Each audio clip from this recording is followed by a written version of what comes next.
গোটা শিলচর সহ বরাক উপত্যকায় এখন নেতাজি সুভাষচন্দ্র বসু এবং শহীদ মঙ্গল পাণ্ডে সবার আলোচনায়। রবিবার 31 আগস্ট শিলচরে একই দিনে দুটি মূর্তির উদ্বোধন করলেন মুখ্যমন্ত্রী ডক্টর হিমন্ত বিশ্ব শর্মা। বলাই বাহুল্য, শিলচরের ইতিহাসে দিনটি ঐতিহাসিক হয়েই থাকবে। নেতাজি ও মঙ্গল পাণ্ডের মূর্তি নির্মাণে যেভাবে সর্বস্তরের মানুষ এগিয়ে এসেছেন তা একটি সুন্দর দৃষ্টান্ত হয়ে অনেক দিন মানুষ মনে রাখবে। প্রিয় দর্শক, মূর্তি স্থাপনের এই উৎসবমুখর আবহে আমরা উধারবন্দ বাসস্ট্যান্ডের নেতাজি মূর্তি নিয়ে কিছু কথা জানিয়ে রাখছি। শিলচর কুম্ভীগ্রাম ভিআইপি সড়কের গুরুত্বপূর্ণ স্থানে স্থাপিত মূর্তিটির ইতিহাস কিন্তু এক অন্যরকম বৈশিষ্ট্যে ভরপুর। 1997 সালে নেতাজির জন্মশতবর্ষ উপলক্ষে উধারবন্দে মূর্তি স্থাপনের পদক্ষেপ করে ক্লাব রেনেসা। ক্লাবের সদস্যরা তিল তিল করে অর্থ সংগ্রহ করতে নামেন। সম্পূর্ণ অরাজনৈতিক এই কর্মযজ্ঞে অবশ্য সাহায্যের হাত বাড়িয়ে দেন তৎকালীন রাজনৈতিক ব্যক্তিরাও। পরবর্তীতে 1997 সালের 23 জানুয়ারি মূর্তি উন্মোচিত হয় সিআরপিএফ কমান্ডারের হাত দিয়ে।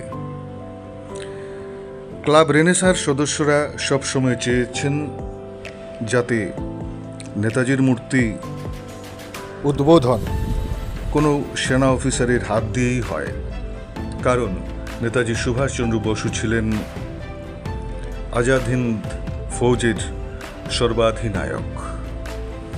ক্লাব রেনেসার এই আদর্শকে সব মহলে প্রশংসা করা হয়। নেতাজির মূর্তি উন্মোচন উপলক্ষে সে বছর এক মনোজ্ঞ প্রদর্শনীর আয়োজন করা হয়েছিল। সে সঙ্গে ছিল সাংস্কৃতিক অনুষ্ঠান এবং পরবর্তীতে 2021 সালে সেই পুরনো মূর্তির সরিয়ে নয়া মূর্তি স্থাপিত হয় বাসস্ট্যান্ডের পাশে রাস্তার ঠিক মধ্যে। যা বাস্তবায়িত করতে রেনেসার সদস্যরা অকল্পনীয় পরিশ্রম ও ত্যাগ স্বীকার করেন। নয়া মূর্তি উন্মোচিত হয় 2021 সালের 23 জানুয়ারি। সে বছরও সিআরপিএফ কমান্ড্যান্টকে দিয়েই মূর্তি উন্মোচন করানো হয়। বর্তমানে উধারবন টাউন হওয়ার পথে বলে শোনা যাচ্ছে। এ নিয়ে প্রাথমিক কথাবার্তা চলছে। আগামীতে এই নেতাজি মূর্তি ঘিরে ক্লাবের কোনো নয়া চিন্তাভাবনা আছে কিনা তা এখনো জানা যায়নি।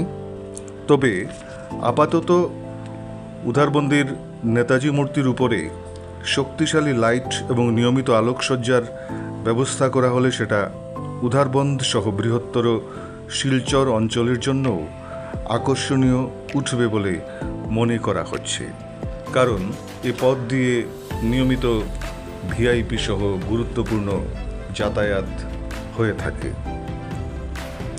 সে সঙ্গে যদি ক্লাব রেনেসা এই মূর্তি ঘিরে কোনো রটারি নির্মাণে অগ্রণী ভূমিকা নেয় তাহলেও জায়গাটি আকর্ষণীয় হয়ে উঠতে পারে।